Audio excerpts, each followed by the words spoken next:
বহুক্ষণ ধরে কারো অভিশাপ কোনোদিন নেবেন না। সবাই শুনবেন কান দিয়ে। কারো অভিশাপ কোনোদিন নেবেন না।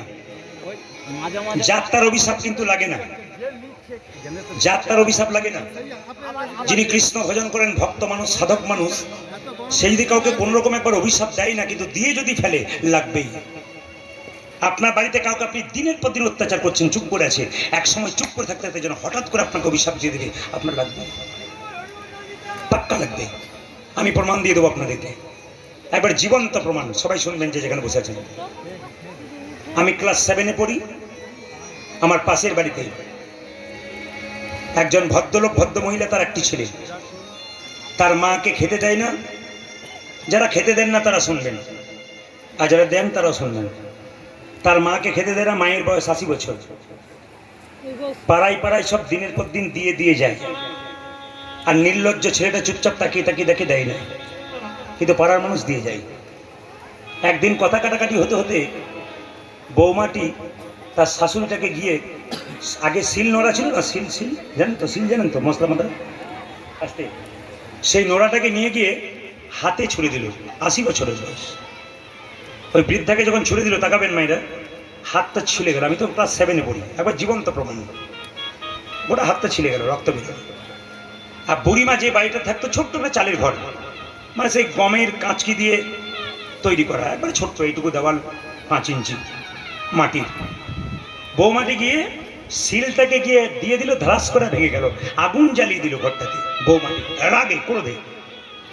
তা আমি সেই দিন, আমার মনে আছে, আমি হরিবাসরে দাঁড়িয়ে বললাম সত্য কথাটা।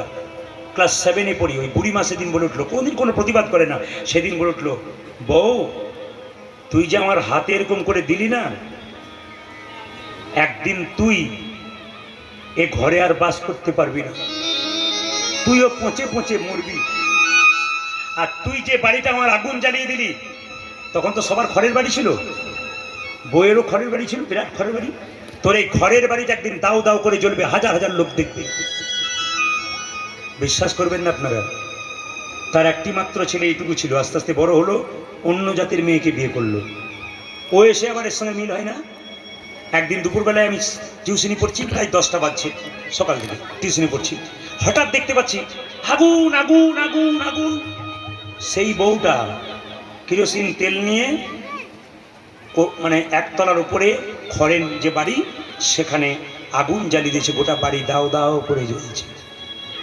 মিলে গেল একবারে পাক্কা। অভিশাপ এমন একটা জিনিস। আবার তার যে মেরেছিল বউটি, সেই বৌমাটি আস্তে আস্তে বৃদ্ধ হয়ে গেল। সে কোথায় গেল? সে গেল, পুলিশ নিয়ে চলে গেল তাকে জেলখানায়। ওখানে পচে পচে মরল, আর বাড়ি আসতে পারল না। তাই বারবার আমি আবেদন রাখবো, কাউকে অভিশাপ কারো করাবেন না। আস্তে তাই জানেন। তবে দেখেন, সীতার অভিশাপে 4 জন ভোগ করছে আমাদের সমাজে। মা সীতা অভিশাপ দিয়েছিল, 4 জন কষ্ট পাচ্ছে, 1 জন আনন্দে আছে। আপনারা বলবেন কোথায়? রামায়ণের তত্ত্বের দিকে তাকান আপনারা। মা সীতা কাকে কাকে অভিশাপ দিয়েছিল, কাকে আশীর্বাদ দিয়েছিল? রামচন্দ্র, সীতা এবং লক্ষ্মণ 3 জনে বনে গিয়েছিল। যখন খবর পেল রাজা দশরথ মারা গেছে, দশরথের পিণ্ড জোগাড় করবার জন্য নগরে নগরে রাম লক্ষ্মণ বেড়াতে গেল আনবার জন্যে। তখন সীতা একাই ঘরে আছে, বনে কুটিরে। তখন চিৎকার করে বলল, মা কে? আমি তোমার শ্বশুর মশাই রাজা দশরথ। কি হয়েছে বাবা? আমার বড় খিদে পেয়েছে গো, আমাকে পিণ্ড দাও। তোমার ছেলেরা বেরিয়েছে বাবা, পিণ্ড আনবার জন্য, তোমায় দেবে, একটু অপেক্ষা করো। আমি যন্ত্রণা সহ্য করতে পারছি না, বড় পেটের ক্ষুধা, তুমি আমায় কি দেবো? আমি কিছু তো নেই, বালির পিণ্ড দাও, বালির পিণ্ড দাও। সেই সময় নারীদের কিন্তু পিণ্ড দেওয়ার অধিকার ছিল না। সীতা পিণ্ড দিতে শুরু করলো, তারপর নারীদের পিণ্ড দেওয়ার অধিকার হলো। কিন্তু মায়েরা, সীতা তার শ্বশুর মশাই রাজা দশরথকে বালির পিণ্ড দিল। সাক্ষী রাখলো 5 জনকে, গুনবেন। প্রথম সাক্ষী বটবৃক্ষ, দ্বিতীয় সাক্ষী ব্রাহ্মণ, তৃতীয় সাক্ষী তুলসী গাছ, চতুর্থ সাক্ষী ফল্গু নদী, পঞ্চম সাক্ষী গাভী। এই পাঁচজনকে সাক্ষী রাখলো, তোমরা বলবে আমার স্বামী এলে আমি পিণ্ড দিয়েছিলাম। রামচন্দ্র লক্ষণ ফিরে এলো, সীতাকে জিজ্ঞেস করলো, কি কি বাবা এত বালি কেন? বাবাকে দিয়েছি। বাবাকে দিয়েছি মানে? বাবাকে বললাম পিণ্ড আনতে গেছে, বাবা বলছে বড় ক্ষুধা পেয়েছে আমি দিয়ে দিলাম। ছি, এ তুমি কি করেছো? এ অন্যায় করেছো তুমি। আমি যে পিণ্ড দিয়েছি, তুমি যে পিণ্ড দিয়েছো প্রমাণ আছে? হ্যাঁ আছে। বড় বৃক্ষ এসো, ব্রাহ্মণ এসো, তুলসী বৃক্ষ এসো, গাভী এসো, ফল্গু নদী এসো। সবাই এসে দাঁড়ালো। সীতামা জিজ্ঞেস করলো, ব্রাহ্মণ আমি দিয়েছিলাম তো? ব্রাহ্মণ বলল, না না তুমি দাওনি। এদিকে তাকাবেন, এদিকে তাকাবেন, জলের দিকে নয়।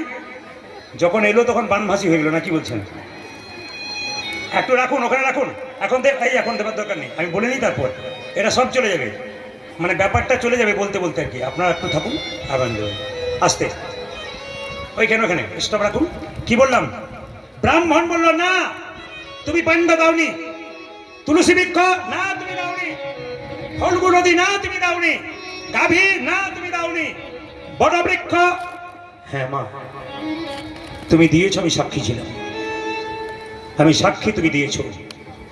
সঙ্গে সঙ্গে সীতা মা ব্রাহ্মণকে অভিশাপ দিলেন, ব্রাহ্মণ তুমি যজ্ঞ সূত্র নিয়ে মা সীতার কাছে মিথ্যে কথা বললে। আমি পিণ্ড দিলাম, তুমি দেখলে, তবু তুমি আমাকে তুমি অপমান করলে, আমার স্বামীর কাছে তুমি লাঞ্ছিত করলে, অভিশাপ দিলাম। পুজো পাঠ করে যতই দান দক্ষিণা পাও না কেন, তোমার পেট কোনোদিন ভরবে না। এটা আমার কথা নয়, কার কথা জোরে বলুন? সীতা দেবীর কথা। সীতার অভিশাপে পূজারী, পুরোহিত, ব্রাহ্মণরা এখনো অভাবগ্রস্ত, কোনো মতেই সংসার চলছে না। দুই, তুলসী বৃক্ষ তুমি মিথ্যে কথা বললে, অভিশাপ দিলাম।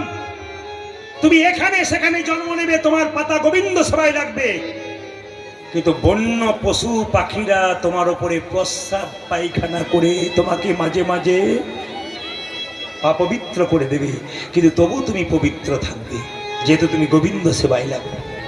গাভী তুমি মিথ্যা কথা বলেছো, যে মুখ দিয়ে মিথ্যা কথা বললে তোমার মুখের দিকটা পবিত্র হবে না, তোমার পেছন দিকটা পবিত্র হবে।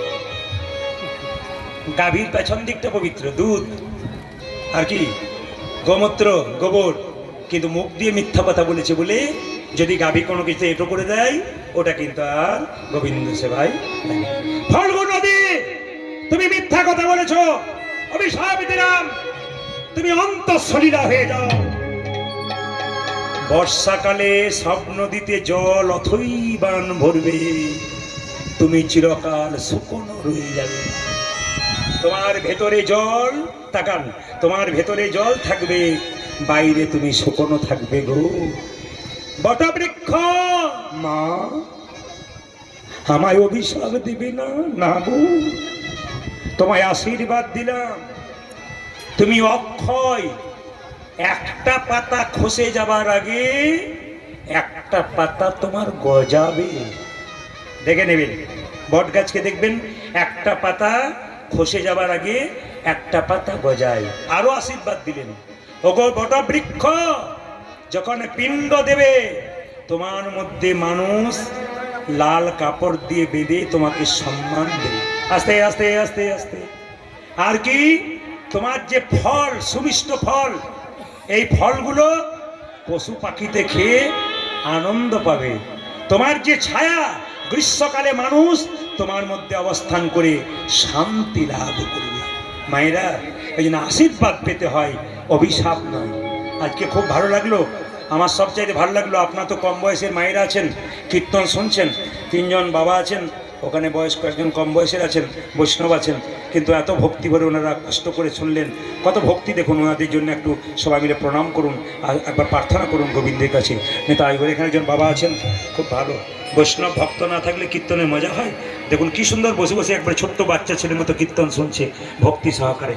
জোরে রাধা রানী কি, শ্যাম সুন্দর কি, মদন মোহন কি। মায়েরা, রঘুনন্দনের জন্ম হলো সরস্বতী পুজোর দিনে।